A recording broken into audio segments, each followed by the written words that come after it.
Hello and welcome to another TLDR UK video. In 2013, then Prime Minister David Cameron attempted to instigate the sharing of NHS data to private organisations for a small fee. Despite them anonymising the data, this move was sufficiently controversial that the Conservatives had to drop the plan. 8 years later, and a similar plan has re-emerged, this time during the pandemic response, with Johnson's Conservative government set to begin sharing data with third parties. So in this video, we're going to explain the government's plan to sell everyone in England's NHS data, what it involves, why it's been delayed, and how you can opt out if you disagree with it. If you want to support the content we make, then you can back us on Patreon.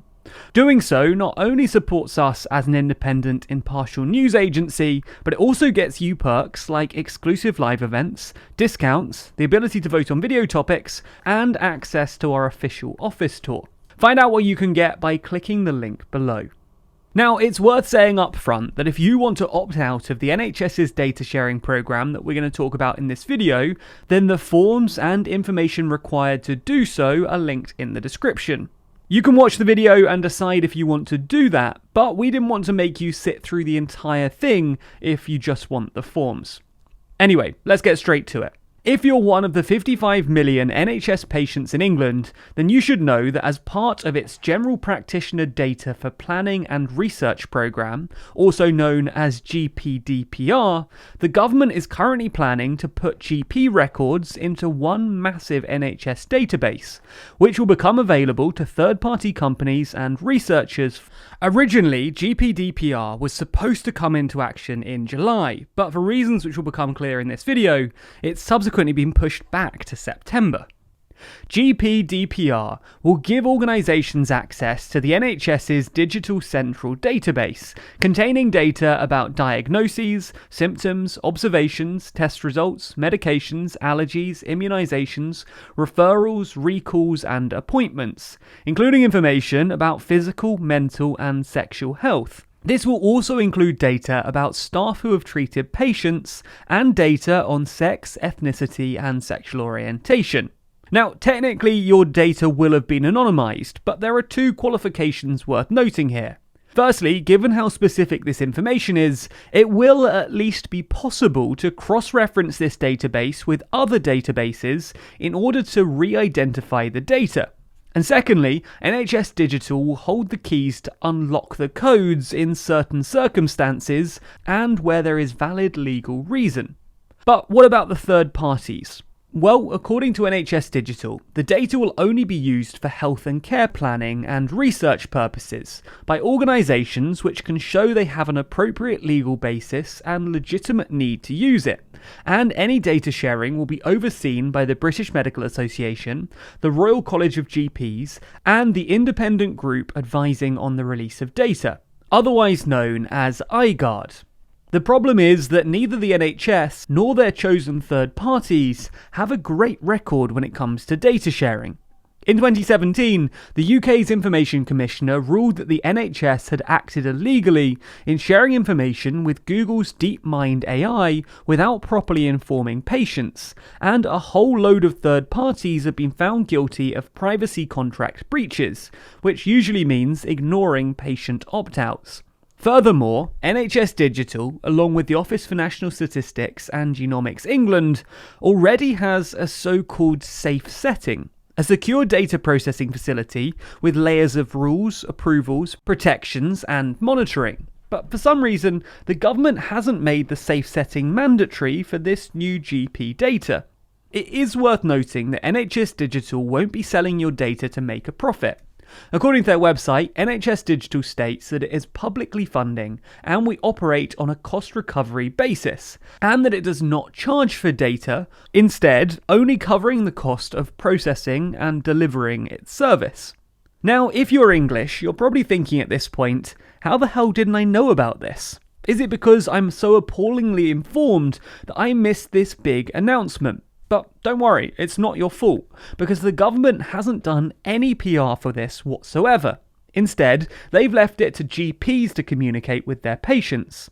Given that GPs are currently overwhelmed with a massive backlog thanks to COVID and struggle to get news out to their patients even in normal times, there was absolutely no chance that this was ever going to be sufficient, and the government must have known this. So why did the government apparently try and sneak this through instead of just publicly telling people? Well, it probably has something to do with a similar plan proposed in 2013 called Care.Data. Care.Data was also about making a central database of GP records, and was eventually scrapped in 2016 after widespread opposition. Ironically, the opposition to Care.Data was due to the fact that it wasn't well enough advertised. Presumably then, the government failed to learn their lesson, and thought that they could get it through this time if it was so poorly advertised that no one even knew it was happening. At this point in the video, you're probably feeling at least a bit suspicious of this sneaky data grab, and that's understandable, because after all, instead of going on the TV to explain why it's a great idea, the government has kept suspiciously quiet about this.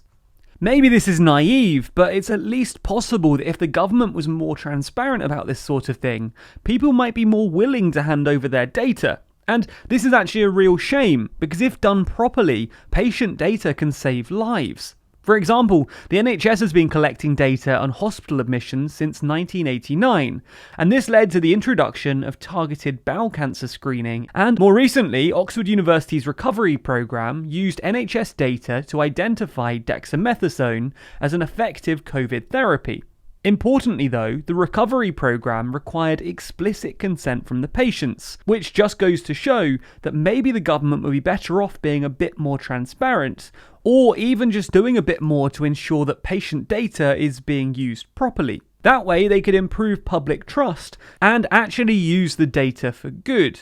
So what's the reaction been? Well, the Royal College of General Physicians and the British Medical Association, who both consulted on the scheme, wrote a joint letter expressing concerns at the lack of communication with the public. Labour asked the government to pause the scheme, with a letter from their shadow health minister saying that while Labour backed the principle of improved data collaboration, they had concerns about communication. Also, David Davis, a Conservative MP, and a bunch of organisations threatened the government with legal action if they went ahead with the programme. Davis, by the way, also successfully campaigned against the 2013 programme. So, what did the government do in response? Well, originally, they just said that they were going to go ahead with it anyway, and insisted that there was nothing wrong with the programme. And on Monday, when asked about it in the Commons, Matt Hancock argued that patient data could save lives. And I'm glad that he said how important he thought research based on data is within the NHS, because it is life-saving, and it's been used incredibly powerfully during the pandemic. Which, as we've mentioned, is true, but it's not what campaigners are annoyed about. Rather, they are annoyed at the fact that people haven't been properly informed. Interestingly, Hancock's claimed that the vast majority of people were strongly on side with the proposal. I absolutely agree with him that it's important to do these things right and properly, but I'm also very glad that the vast majority of people are strongly on side for the use of their data to improve lives and save lives, and that's the approach that we're going to take in building a modern data platform for the NHS. Presumably, here he's referring to the fact that not many people have opted out of the scheme thus far. But that's not necessarily evidence that people are on side. It's evidence that they don't know about the scheme or how to opt out of it. Anyway, as pressure rose, on Tuesday the government backtracked and delayed the plan for 2 months, from July 1st to September 1st. According to the government's junior health minister in the House of Lords, this was to give the government more time to talk to patients, doctors, health charities and others. Basically, to do some proper PR. Now, in practice, that's not actually that much more time, because a fair bit of that 2 months will be taken up by the summer holidays, when politics isn't really that active. It's also worth noting that the government haven't committed to any changes to GPDPR, and given that GPDPR is basically a replica of Care.Data, it seems unlikely that they're going to change anything that campaigners are asking for. Knowing all of that, if you want to opt out of data sharing, then you, assuming the deadline has also been pushed back 2 months, have until August 23rd to fill out the official form. Doing so ensures that your data isn't involved in the programme if you object to it. Obviously, this is entirely your decision because there are pros and cons to this. But if you want to opt out, then you need to fill in the Type 1 opt-out form before the deadline. There's a link to the form in the description, alongside an explainer and a link to the NHS website explaining how the opt-out works. Also, tell us in the comments, will you be opting out? Or is information sharing like this necessary to ensure that we have the knowledge to properly fight disease, viruses, and illness going forward? Let us know your thoughts. Be sure to subscribe to the channel and hit the bell icon to be notified every time we release a new video. Special thanks to our Patreon backers who make videos like this one possible. And if you want to see your name at the end of videos, then you too can back us on Patreon. The link to that is in the description.